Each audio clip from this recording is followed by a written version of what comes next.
Gotten a few questions from you guys saying, I know what kinds of friends to avoid, but can you help me figure out what kinds of friends to make or what kinds of people to be drawn to? And this is a topic that I haven't really covered because I go really in depth into this in the connection course. I have a whole lesson in there on when and how to initiate relationships, but I figured there is one really important thing that I want people to have whether or not they're in the course. So without further ado, here it is. The number one thing that I pay attention to when I meet somebody new to gauge if they're a person that I want to have in my life, how safe I feel around them. Let's break it down.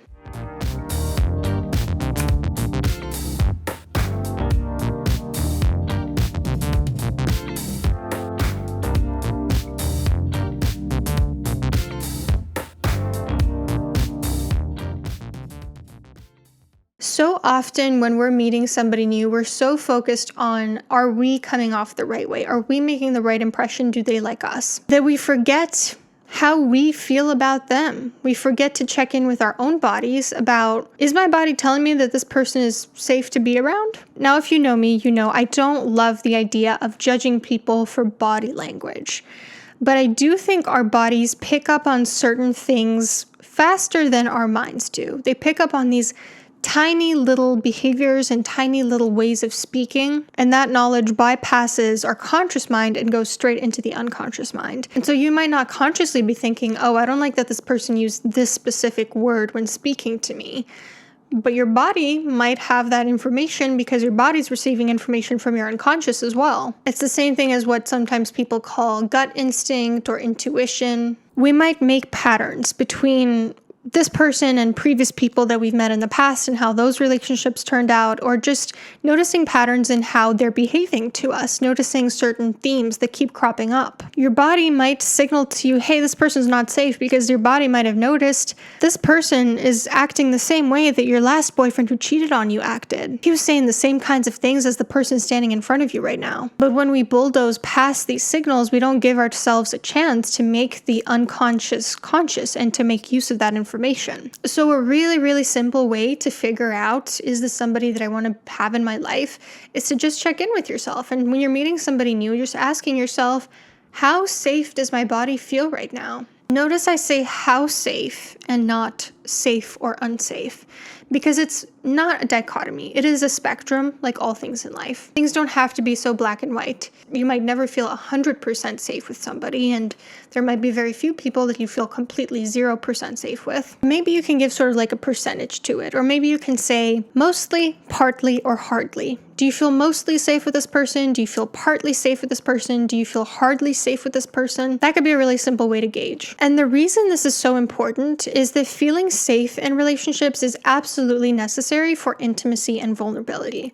So if you want relational equality, if you want the relationship to deepen, it really can't go much further if you don't feel safe with them. So if you're not feeling safe with somebody and you overlook that and you override your body's signals, you might be, first of all, putting yourself in danger. But you're also probably setting yourself up for what's going to be an unfulfilling relationship. Because like I said, it can't really get much deeper if you don't feel safe. Now, here are a couple of caveats and considerations. Your level of safety isn't 100% determined by the other person. Your level of safety is also determined by situational factors. Like nothing is ever going to make me feel safe at a networking event. If I have to make small talk with people I don't know, I'm not going to feel safe no matter who that person is. Your level of safety is also determined by your specific history and any sort of relational traumas that you've experienced. So if somebody comes up to you who looks just like a friend who hurt your feelings, you might feel less safe because of that, even though it's not actually a good indicator of whether or not this person is safe for you to be around.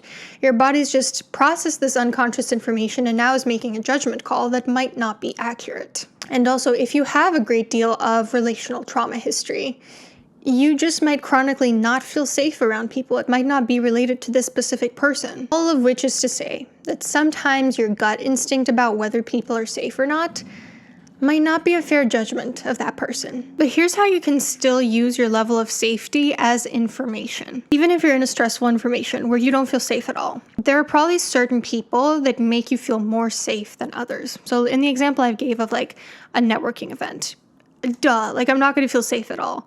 But there might still be some people that make me feel a little bit safer than others. So I try to direct myself towards those people. Another way to use your level of safety as information is to base your safety signals on what people say and do, particularly what they do, not superficial details that don't actually reflect safety. I feel like every time somebody's getting canceled on the internet, there are so many people in the comments saying, I knew it, I always got a bad vibe from them, they have bad juju, I just couldn't put my finger on it. Gut instincts are not divine intervention. They're based on information that you're processing on an unconscious level faster than you're processing on a conscious level. So if you can't figure out what is it about this person that doesn't sit right with me, that doesn't give you the right to just say they're a terrible person. If you get a bad vibe from someone, yes, listen to it, check in with your body, and try to glean the insight that it's making. But don't just say, I'm going to distance myself from this person and tell everybody to do the same when you have nothing to really explain for it. You can't even explain why. What have they done? What have they said? So check in with yourself. When you feel like I get a bad vibe from this person, think about why that is. Try to think about what it is